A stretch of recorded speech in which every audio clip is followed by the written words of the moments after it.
தொடர்ச்சியாக பல நேயர்கள் இணைந்து கொண்டிருக்கிறார்கள். எங்களோடு வாய்ஸா ஜெயபாலனும் இணைவதற்கு காத்திருக்கின்றார். இன்னும் பல நேயர்கள் தயவு செய்து நீங்கள் கதைத்துக் கொண்டிருக்கின்ற பொழுது தொடர்ச்சியாக தொலைபேசி அழைப்புகளை எடுத்திருந்தீர்கள். உங்களை எடுக்க முடியாமல் போயிருந்தது. ஆனபடியால் நிச்சயமாக நாங்கள் உங்களை இணைப்பதற்கு தயாராக இருக்கின்றோம். 8:30 போகின்ற செய்தி கொஞ்சம் சற்று பின்னால் சென்றாலும் கூட வருகின்ற நேயர்கள் எல்லோரையும் இணைக்கிறதுக்கு தயாராக இருக்கின்றோம். அந்த வகையிலே நேயர்கள் கூட நீங்கள் இணைந்து கொள்ளலாம். இணைய வேண்டிய தொலைபேசி இலக்கத்தை ஒருவர் கேட்டிருந்தார். இன்னும் ஒரு நேயர் இணைந்திருக்கின்றார். வணக்கம். வணக்கம். நான் நெதர்லாந்திலிருந்து இந்திரன் கதைக்கிறேன். சொல்லுங்க. நான் கதைக்கிற தெளிவா கேட்கிறதோ சொல்லுங்க. நான் முழு பேசிய எல்லாரையும் கேட்கக்கூடிய சந்தர்ப்பம் கிடைக்கல எனக்கு வேலை காரணமாக. ஆனால் சீமான் நிமல்கா அவர்களுடைய மொழிபெயர்ப்பையும் மற்றது சீமான் உரையாடலையும் அதை பின்னும் கேட்கக்கூடியதாக இருந்தது. இந்த இடத்தில் எனது சில உணர்வுகளையும் இங்கே பகிர்ந்து கொள்ள விரும்புகிறேன். இப்ப நாங்கள் இந்த கொஞ்சம் போறோங்க, நான் இந்த ரேடியோ நிப்பாடிப்பட்டு வரப்ப எனக்கு கேட்கும் நான் கதைக்கிறது.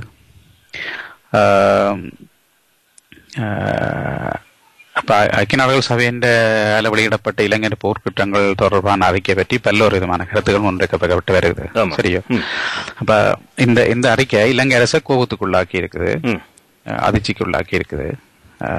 இந்த அறிக்கையில சிங்கள பேரினவாத சிந்தனைக்கும் பெருமளவுக்கு ராஜபக்ச அரசுக்கும் பிரச்சனை கருத்துக்களும் முன்வைச்சிருக்குது. அதே நேரத்தில் இங்க விடுதலை புலிகள் தொடர்பாகவும் அது விமர்சனங்களை வச்சிருக்குது. அது தீவிர தமிழ் தேசியவாதம் என்ற சொற்பதத்தை கூட பயன்படுத்தி இருக்குது. இப்ப இந்த நிலையில இந்த போர்க்குற்றம் அல்லது இது இலங்கை அரசு தண்டிக்கிறது, இலங்கை ராஜபக்ச போர்க்குற்றத்துக்காக தண்டிக்கிறது என்பது ஒரு புறம் இருக்க, இன்னொரு புறத்தில் தமிழ் மக்கள் தங்களுடைய விடுதலை எப்படி அடைகிறது என்றது மறக்கப்பட்டு விடக்கூடாது. அதுதான் மிக முக்கியமானது. ஏனென்றால் ரெண்டும் ஒன்றல்ல. ஆனால் ராஜபக்சக்குரிய தண்டனை வேண்டி கொடுக்க வேணும். ராஜபக்ச குடும்பம், ராஜபக்சம் அது சார்ந்த அரசு ராணுவம் இவையெல்லாம் தமிழ் மக்களுக்கு கிடைத்த கொடுமைகளுக்கு தண்டனை வாங்கி கொடுக்க வேண்டும் என்கிற முனைப்பு மட்டும் எங்களுக்கான விடுதலை நோக்கி எங்களை நகர்த்தாது. அதை நாங்கள் பல்வேறு சந்தர்ப்பங்கள் மறந்து போகிறோம். ஊடகங்களும் இதை அழுத்துகிற, அதாவது இந்த போர்க்குற்ற விசாரணைகளை அழுத்து அதே நேரம் மறுபுறத்தில் தமிழ்களுக்கான விடுதலை பற்றியும் பேச வேண்டும். என்றால் அது இப்பொழுதும் அந்த தீ அணைக்கப்படாமல் தான் இருக்குது. ஆனா சாம்பலுக்குள்ளே இருக்குது. சிங்கள பேரினவாத குணாம்சம் இலங்கை எல்லா சிங்கள கட்சிகளுக்குள்ளே மாற்றி செலுத்துற ஒரு விஷயம், இடதுசாரி கட்சிகள் உட்பட. நிமல்கா போன்ற ஒரு சிலரை தவிர மற்றபடி பெரும்பான்மையாக இலங்கையில் நிறுவனமைப்பட்ட எல்லாருமே இனவாதத்துக்கு இனவாதம் தான் அவர்கள்ட்ட இருக்குது. ஆனால் நிமல்கா போன்றவர்களுடைய கருத்துக்களையும் சிந்தனைகளையும் நாங்கள் பந்து வட்டளவில் தமிழ் மக்களிடம் கொண்டு செல்ல வேண்டும். இந்த ஐக்கிய நாடு சபையின் அறிக்கையில மிக முக்கியமான விஷயம் அது ஐக்கிய இலங்கையை பற்றி எந்த கணத்திலும் அது மறுதளிக்கல, அல்ல ஐக்கிய இலங்கையை தான் அது கடமையா வலியுறுத்தி கொண்டிருக்கு. இந்த கணத்திலும் இவ்வளவு அநியாயங்கள் நடந்த பிறகும் தமிழ் மக்களோட ஐக்கிய இலங்கைகள்ல சேர்ந்து வாழ சொல்லித்தான் கேட்குது. சரியா? அப்ப அதுல எங்களுக்கு முன்னால யதார்த்தத்தை நாங்கள் விளங்கிக் கொள்ள வேணும். சீமான் அவர்களுடைய உணர்வுபூர்வமான நிலைப்பாடு ஒரு கணத்தில் எங்களை தொட்டிக் கொண்டாலும் மறுகணத்தில் நாங்கள் யதார்த்தத்தையும் அறிவுபூர்வமாக சிந்திக்க வேண்டிய சில நிலையில இருக்கிறோம். அப்ப இப்ப இந்த கணத்துல நாங்கள் கடந்த காலத்துல விட்ட முக்கியமான தவறு, இலங்கை ஒரு பல்லின நாடு என்றதிலிருந்து எங்களுக்கு தமிழர்களோடு இருக்கக்கூடிய சிங்களவர்கள், முஸ்லிம்கள் போன்றவர்களுடைய கருத்தும் எங்களுடைய விடுதலையோடு இணைஞ்ச எங்களோட விடுதலைக்கு முக்கியமானது என்றதை நாங்கள் கடந்த காலங்களில் தவற விட்டிருந்தோம். அப்ப இலங்கை ஒரு பல்லின நாடுன்றதும் இனங்களுக்கு இடையிலான ஐக்கியம், இனங்களுக்கு இடையிலான புரிந்துணர்வு என்றது இந்த இனங்களின் விடுதலைக்கு அப்பாற்பட்ட ஒரு விஷயம். அதாவது இப்ப நாங்கள் எங்களுக்கு தமிழம் கிடைக்கணும், தமிழம் கிடைச்சாலும் கூட நாங்கள் ஒரு பல்லின நாடாத்தான் இருக்க போறோம். எங்களோட தமிழ்ல எல்லைக்குள்ள சிங்களவர்களும் தமிழர்களும் முஸ்லீம்களும் வாழத்தான் போயினேன். அப்ப இனங்களுக்கு இடையிலான புரிந்துணர்வும் ஐக்கியமும் என்றது எங்களோட விடுதலை போராட்டத்தின் அரசியல் ராஜதந்திர போராட்ட வழிமுறைகளுக்கு வெளியில நிக்கிற ஒரு விஷயம். அப்ப அந்த விஷயத்தை நாங்க பகடக்காய ஆக்கக்கூடாது. அந்த விஷயத்தை நாங்கள் கடந்த காலத்துல நாங்கள் தவற விட்டுருக்கோம், நாங்களும் விட்டுருக்கோம். அப்ப இனங்களுக்கிடையான ஐக்கியம் புரிந்துணர்வு வேண்டது எந்த காலத்திலும் தேவையான விஷயம். இலங்கை ஒன்றா இருந்தாலும் சரிதான், பிரிந்தாலும் சரிதான் தேவையான விஷயம். அப்ப எங்களுடைய விடுதலைக்கு பெரும்பான்மை மக்கள் நியாயமா சிந்திக்க வேண்டிய தேவை இருக்கிறதுன்றது முக்கியமானது. எங்களுக்கு விடுதலை தேவை, அல்லது எங்களால் உங்களோட சேர்ந்து வாழ முடியாம இருக்கிறதுக்கான காரணங்கள் என்ன என்றதை அவர்களுக்கு விளங்கப்படுத்த வேண்டிய தேவை இருக்கிறது. அப்படி கொண்டு வருவதில் இன்றைக்கு நடைமுறை சிக்கல் சரியான சிக்கல் இருக்குது. ஏன்னு சொன்னால் ஊடகங்கள் யாவும் பேரினவாதிகள கட்டுப்பாடு எல்லாம் இருக்கின்றன. அப்ப இது ஒரு பிரச்சனை. இந்த பிரச்சனை பற்றி சிந்திக்க வேணும். மற்றது இந்த அறிக்கை இப்ப நான் கதைக்க அந்த கலையரசன் அவர் கதைச்சிருந்தார். அவற்றை அணுகுமுறை மிகவும் நிதானமானதும் அனுபவங்களிலிருந்து பாடங்களை கற்றுக்கொண்டதாகவும் இருக்கிறதாக தான் எனக்கு படுகிறது. எங்களுக்கு நடந்த துயரங்கள், எங்களுக்கு நடந்த பிரச்சனைகள் எல்லாருக்கும் தெரியும். அந்த துயரங்கள்ல நாங்கள் மீண்டு வர வேணும். ஆனால் அந்த துயரங்களுக்கூடாக நாங்கள் அடைய வேண்டியது விடுதலையை தவிர திரும்பவும் அரசியல் குழப்பங்களுக்கு மாற்றப்படக்கூடாது.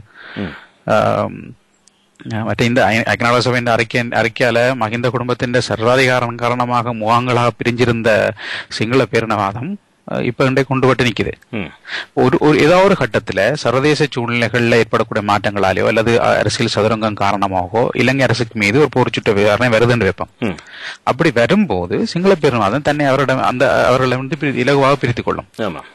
இப்ப நாங்க இன்றைக்கு எங்க யுகோஸ்லாவியா நடந்த பார்த்தோம்னால், யுகோஸ்லாவியா செர்பியா ஐரோப்பியன் யூனியனுக்குள்ள வரவேண்ட காரணத்துக்காக மெல்ல மெல்ல மெல்ல மெல்ல போர் நடைபெற்ற காலத்துல போர்ல ஈடுபட்டவர்களை ஐரோப்பிய யூனியனுக்கு பாரப்படுத்தி கொண்டு வருது. ஆனால் அதே நேரத்துல சேர்பியர்கள் பொஸ்னியர்களோடையோ அல்ல மற்றவர்களோடையோ ஐக்கியமாகவும் சுதந்திரத்தோடையும் மனப்புரிந்துணர்வோடையும் வாழக்கூடிய மனநிலையில் இருக்கிறார்களான்னு கேட்டா இல்லை. அவர்கள் திரும்பவும் சார்பம் கிடைக்கும் போது சிறுபான்மையினர்கள் மீது தாக்குதலை புரியக்கூடிய நிலைமையெல்லாம் இருக்கிறேன். அப்படின்னு சொன்னால் அப்ப எங்களுக்கு இங்க மிக முக்கியமாக கவனிக்க வேண்டிய விஷயம் என்னென்று சொன்னால், மஹிந்த குடும்பத்துக்கோ இலங்கை அரசையோ தண்டிப்பது என்றதுக்கு அப்பால நாங்கள் கடந்த கால விட்ட தவறுகளிலிருந்து பாடங்களை கற்றுக்கொள்ள வேண்டிய தேவை இருக்கிறது. அவர்கள் தண்டிக்கப்பட வேண்டும். தண்டிக்கப்படுவதற்கான பொறிமுறைகள் ஏற்படுத்தப்பட வேண்டும். அதை தமிழ் மக்களின் விடுதலைக்கான ஒரு பாதையாக மாற்றுவதற்கான சந்தர்ப்பங்கள் இருக்கும் என்றால் அதை செய்ய வேணும்.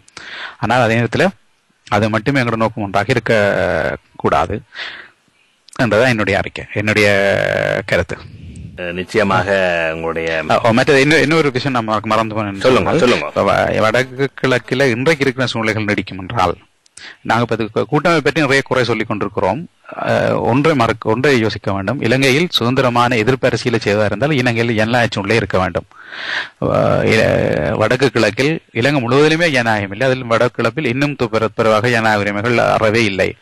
மிகச்சிறிய ஒரு எதிர்ப்புணர்வை காட்டினாலும் புலனாய்வு பிரிவினர்கள் வீடுகளுக்கு புகுந்தோ அல்லது தனிப்பட்ட ரீதியிலே வாக்களை அச்சுறுத்துற நிலைமைகள் இருக்கிற நேரத்தில் தமிழ் கூட்டமைப்பினர் மிக பெருமளவுக்கு எதிர்ப்பு அரசியலை நடத்த முடியும் என்று எனக்கு தோன்றவில்லை. நிச்சயமா கூட்டமைப்பு தொடர்பான பல்வேறு விமர்சனங்கள் இருக்கக்கூடும். அவர்களுக்கிடையே ஒற்றுமை இல்லாமல் இருக்கிற நிலைமைகள் கூட இன்றைக்கு வெளியில பத்திரிகைகள் வருகின்றன. ஆனால் இந்த விமர்சனங்களுக்கு அப்பால தமிழ் மக்களுக்கு இருக்கக்கூடிய குறைந்தபட்ச ஒரே ஒரு குரல் தற்போதைக்கு அவர்கள் மட்டும்தான்.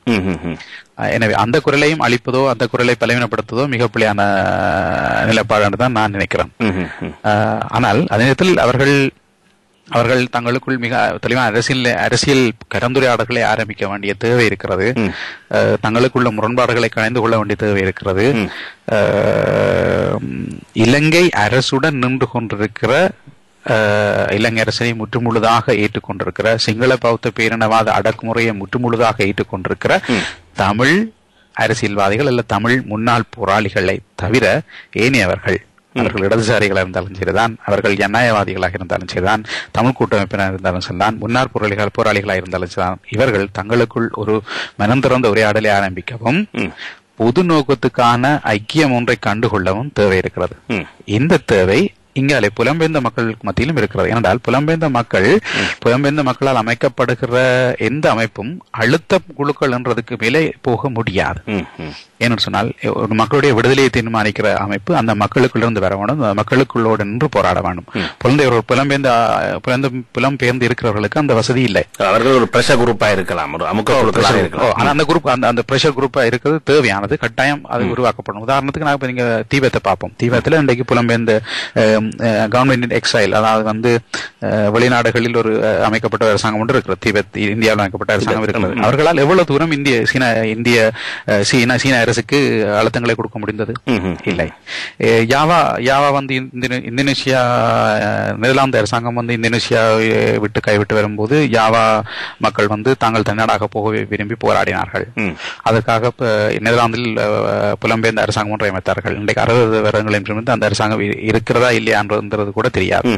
இவ்வாறு இந்த புலம்பெயர்ந்த அரசாங்கங்கள் புலம்பெயர்ந்த நாடுகளில் தொழிற்படும் போது அவர்களால் அழுத்த குழுக்கள் என்பதற்கு மேல் போக முடியாத சூழ்நிலை இருக்கும். ஒன்று. இரண்டாவது, அதிலும் குறிப்பாக விடுதலை புலிகளின் அழிவுக்கு பின்னர் அவர்களிருந்து வெளியேறியவர்களால் உருவாக்கப்பட்ட அமைப்புகளுக்கு இன்னும் பலவீனமான சூழ்நிலை இருக்கிறது என்றால் அவர்கள் எந்த விதத்திலும் அங்கீகரிக்கப்பட்ட ஒரு அமைப்புகளாக இல்லை. அவர்கள் மீது பழைய காலம் தொடர்பான எச்சரிக்கைகள் தொடர்பான விமர்சனங்கள் இருக்கின்றன. அந்த விமர்சனங்கள் தொடர்பாக வெளிப்படையான சுய விமர்சனங்களை செய்து கொள்ளவில்லை. அப்ப இந்த அமைப்புகள் உருவாக்கும் அவர்கள் செயற்பாடுகள் பற்றி நாங்கள் எந்த குறையும் கூற விரும்பவில்லை. ஆனால் முக்கியம், அவர்கள் தங்களுக்குள் ஒரு திறந்த அரசியல் ஒரு உரையாடலை உருவாக்கி கொள்ள வேண்டும். அது புலம்பெயர்ந்த முன்னாள் விடுதலை போராளிகளாக இருக்கலாம் சரிதான், அல்லது இங்க இடதுசாரிகளாக இருந்தாலும் கூட எல்லாருமே பொதுநோக்கம் ஒன்றுக்கான ஒரு கலந்துரையாடல் ஒன்றை ஆரம்பிக்க வேண்டும். அது எங்கள் ஒரு பொதுநோக்கத்துக்காக நாங்கள் எல்லோரும் சேர்ந்து வலிமையான குரலை வைக்கிற ஒரு நிலைப்பாட்டுக்கு எங்களை இட்டு செல்ல வேண்டும். இது திடீரென நடக்கக்கூடிய விஷயம் இல்லை. ஆனால் தமிழ் மக்கள் இதை எப்படி சொல்லலாம், தமிழ் மக்களுக்கு இடையே இருக்கிற அரசியல் பிளவை சரி செய்வது, அல்ல தமிழ் மக்களுக்கு இருக்கிற அரசியல் பிளவை உரையாடலுக்கு உட்படுத்தி தமிழ் மக்கள் ஒரு பொது ஐக்கிய முன்னணியை உருவாக்குவது. இந்த ஐக்கிய முன்னணிக்குள் இலங்கைக்குள் ஜனநாயகத்தை கொண்டு வர விரும்புகிற சிறுபான்மை இனங்களின் ஒற்றுமையை வலியுறுத்துகிற சிங்கள மக்களையும் சிங்கள இடதுசாரிகளையும் சிங்கள ஜனநாயகவாதிகளையும் இணைத்து கொண்டு போகிற ஒரு போக்கு தோன்ற வேண்டும். ஆனா இது ஒரு நாள் 2 நாள் நடக்கிற விஷயங்கள் அல்ல. ஆனா அறிவுபூர்வமாக சிந்திக்கும் போது இதுதான் சாத்தியம் என்று தோன்றுகிறது.